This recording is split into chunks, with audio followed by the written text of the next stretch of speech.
Time mid night 2 ಗಂಟೆ ಆಗಿದೆ. ನಾ ಈ ಭರವಸೆ ಬುಕ್ನ ಓದ್ತಾ ಕೂತಿದ್ದೆ. ಈ ಬುಕ್ ಮುಗಿಸಿದ್ಮೇಲೆ ನನಗೆ ಇದ್ರ ಬಗ್ಗೆ ರಿವ್ಯೂ ಮಾಡಲೇಬೇಕಂತ ಅನಿಸಿದಾಗ ಈ ವಿಡಿಯೋ ಸ್ಟಾರ್ಟ್ ಮಾಡಾಕತ್ತೀನಿ. ಸೊ ಪ್ಲೀಸ್ ಈ ವಿಡಿಯೋನ ಪೂರ್ತಿಯಾಗಿ ನೋಡಿ. ಈ ಭರವಸೆ ಬುಕ್ಕನ್ನು ಡಾಕ್ಟರ್ ಅಕ್ಕಯ್ಯ ಪದ್ಮಶಾಲಿ ಅವರ ಮಾರ್ಗದರ್ಶನ ಒಳಗೆ ಮಾಳವಿಕಾ ಕನಕೊಂಟ್ಲ ಅಂತೇಳಿ ಒಬ್ಬ ಟ್ರಾನ್ಸ್ಜೆಂಡರ್ ಅಕ್ಕ ಬರ್ದಾರ. ಈ ನಾ ಬುಕ್ ಪರ್ಚೇಸ್ ಮಾಡಿರೋದು ಅವರೆಲ್ಲರೂ ಕೂಡ ಒಂದು ಫಂಕ್ಷನ್ ಇದ್ದಾಗ ನಮ್ಮ ರಾಣಿ ಚೆನ್ನಮ್ಮ ವಿಶ್ವವಿದ್ಯಾಲಯದಾಗ ಬಂದಿದ್ರು. ಅಲ್ಲಿ ಆ ಬಿಡುಗಡೆ ಈ ಬುಕ್ಕನ್ನು ತಂದಾಗ ನಾ ಅಲ್ಲಿ ಪರ್ಚೇಸ್ ಮಾಡಿರ್ತಕ್ಕಂಥದ್ದು. ಸೊ ಈ ಬುಕ್ನಾಗ ಇರ್ತಕ್ಕಂಥ ಸ್ಟೋರಿ ಏನತ್ತಂದ್ರೆ, ಒಬ್ಬ ಹೆಣ್ಣಾಗಿ ಹೆಣ್ಣಿಂದ ಗಂಡ ಆಗಿ ಹೆಂಗೆ ಜೀವನ ಮಾಡ್ತಾರೆ, ಗಂಡಿಂದ ಒಬ್ಬ ಹೆಣ್ಣು ಆಗಿ ಅವ್ರು ಹೆಂಗೆ ಟ್ರಾನ್ಸ್ಜೆಂಡರ್ ಜೀವನ ಇರ್ತದಲ್ಲ ಅದೆಲ್ಲಾನು ಅವ್ರು ಹಂಗೆ ಆಗ್ಬೇಕಾದ್ರೆ ಎಷ್ಟು ಈ ಸಮಾಜದಾಗ ಕಷ್ಟಗಳನ್ನ ಅನುಭವಿಸಿರ್ತಾರ. ಅದಷ್ಟ ಅಲ್ಲ, ಎಷ್ಟು ಈ ಜನರಿಂದ ಚಕ್ಕ 9 ರಾಜ ಹಿಂದೂಸ್ತಾನಿ ಬೇರೆ ಬೇರೆ ಹೆಸರಿಂದ ಅವ್ರನ್ನ ಕಾಡ್ಸಿರ್ತಾರ, ಅವ್ರ ಲಿಂಗ ತಾರತಮ್ಯ ಮಾಡಿರ್ತಾರ, ಅವ್ರು ಎಷ್ಟೊಂದು ಹೀಯಾಳಿಸಿರ್ತಾರ, ಅವ್ರಿಗೆ ಎಷ್ಟೊಂದು ಮಾನಸಿಕವಾಗಿ ಕುಂಠಿತನರಾಗಿ ಮಾಡಿರ್ತಾರ. ಸೊ ಅದನ್ನೆಲ್ಲ ಕಷ್ಟ ದಾಟಿ ಅದೆಲ್ಲವನ್ನೂ ದಾಟಿ ಸಾಧನೆ ಮಾಡ್ಯಾರಲ್ಲ ಆ ಟ್ರಾನ್ಸ್ಜೆಂಡರ್ ಅಕ್ಕಂದಿರೊಳಗೆ, ಅವ್ರು ಎಲ್ಲರದ್ದು ಒಂದು ಸ್ಟೋರಿ ಇದ್ರೊಳಗಲ್ಲ.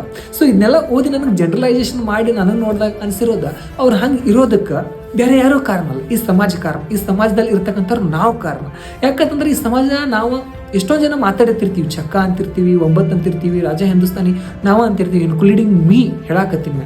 ಆ್ಯಂಡ್ ಅವ್ರಿಗೆ ಅಂತಿರ್ತೀವಿ ನಾವು, ನೀವು ಕೈ ಬಡ್ದ ರೊಕ್ಕ ಕೇಳಕ್ಕೆ ಲಾಯಕ ಅಥವಾ ಸೆಕ್ಸ್ ವರ್ಕ್ ಮಾಡೋಕೆ ಲಾಯಕ ಅಂತ ಹೇಳಿ. ಇನ್ನೊಂದು ಅವ್ರು ಏನಾದರೂ ಚಪ್ಪಾಳೆ ಬಡ್ಕೊಂಡು ರೊಕ್ಕ ಕೇಳಕ್ಕೆ ಬಂದ್ರೆ ನೀವು ಕೈ ಕಾಲು ಚಲೋದವ್ರ ದುಡ್ಡು ತಿನ್ನಕ್ಕೆ ಬರ್ತತಿಲ್ಲೋ ಅಂತ ಹೇಳಿ ಕೇಳೋರು ನಾವು. ಅದ ಅವ್ರದ್ದು ಏನಾರು ಕೆಲಸ ಕೇಳ್ಕೊಂಡು ಬಂದಾಗ ಕೆಲಸ ಇಲ್ಲ ಅಂತ ಹೇಳಿ ಹೇಳೋರು ನಾವು. ಅಥವಾ ಅವ್ರೊಂದು ಏನೋ ಕೆಲಸ ಮಾಡತ್ತಾರಂದ್ರೆ ಅದಕ್ಕೆ ಸಪೋರ್ಟ್ ಮಾಡದೆ ಇರೋರು ಕೂಡ ನಾವು. ಅವ್ರ ಹತ್ರಗೂ ಒಂದು ಮನಸ್ಥಿತಿ ನಮ್ಗೆ ಹೆಂಗಲ್ಲ ಹಂಗೆ ಅವ್ರಿಗೆ ಮನಸ್ಥಿತಿ ಭಾವನೆ ಅದಾವ, ಅವ್ರಿಗೊಂದು ಹಠ ಐತಿ, ಛಲ ಐತಿ ಮಾಡ್ಬೇಕಂತ ಹೇಳಿ. ಆದ್ರೆ ಅದನ್ನ ಮಾಡಕ್ಕೆ ಬಿಡದೆ ಇರೋದ ಈ ಸಮಾಜ. ಇನ್ನು ಅವ್ರು ಆ ಇರೋ ಪೊಸಿಷನ್ಗೆ ಅವ್ರ ಕಾರಣರಲ್ಲ, ಅಥವಾ ಅವ್ರು ಇರೋ ಆ ಹಿಂದುಳಿತಕ್ಕೆ ಅಥವಾ ಅವ್ರ ಸೆಕ್ಸ್ ವರ್ಕ್ ಮಾಡೋದಕ್ಕೆ, ಅವ್ರ ಕೈ ಬೆಳೆದು ರೊಕ್ಕ ಕೇಳೋದಕ್ಕೆ ಅವ್ರ ಕಾರಣರಲ್ಲ. ಅವ್ರಿಗಿಂತ ಹೆಚ್ಚಾಗಿ 80-90% ಈ ಸಮಾಜ ಕಾರಣ. ಈ ಸಮಾಜದಲ್ಲಿ ಇರ್ತಕ್ಕಂಥ ನಾವು ಕಾರಣ. ಫಸ್ಟ್ ಆಫ್ ಆಲ್ ನಮ್ಮ ಯೋಚನೆ ಬದಲಾಯಿಸ್ಬೇಕು. ನಮ್ಮ ಥರನ ಅವರು ಅಂತೇಳಿ ನಾವು ತಿಳ್ಕೊಬೇಕು. ಅವ್ರಿಗೆ ಚಕ್ಕ ಅನ್ನೋ ಬದಲು ಅಕ್ಕ ಅಂತೇಳಿ ಕರೆದು ಮಾತಾಡ್ಬೇಕು. ಅವ್ರಿಗೆ ಭಾವನೆಗಳಿಗೆ ಬೆಲೆ ಕೊಡಬೇಕು. ಅವ್ರ ಮನಸ್ಸಿಗೆ ನಾವು ಯಾವುದೇ ರೀತಿ ತೊಂದರೆ ಆಗಿರ್ತಕ್ಕಂಥದ್ದು ಅಥವಾ ಅವ್ರಿಗೆ ಕೆಟ್ಟ ಅನಿಸದೇ ಇರತಕ್ಕಂಥ ಮಾತುಗಳನ್ನ ಆಡಬಾರ್ದು.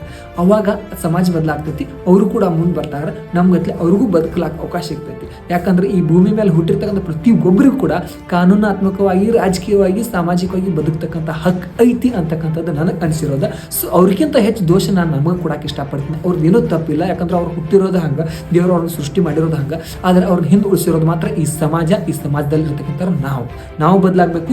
ಅವ್ರನ್ನ ಕೂಡ ಕೈ ಹಿಡಿದು ಜಗಬೇಕು.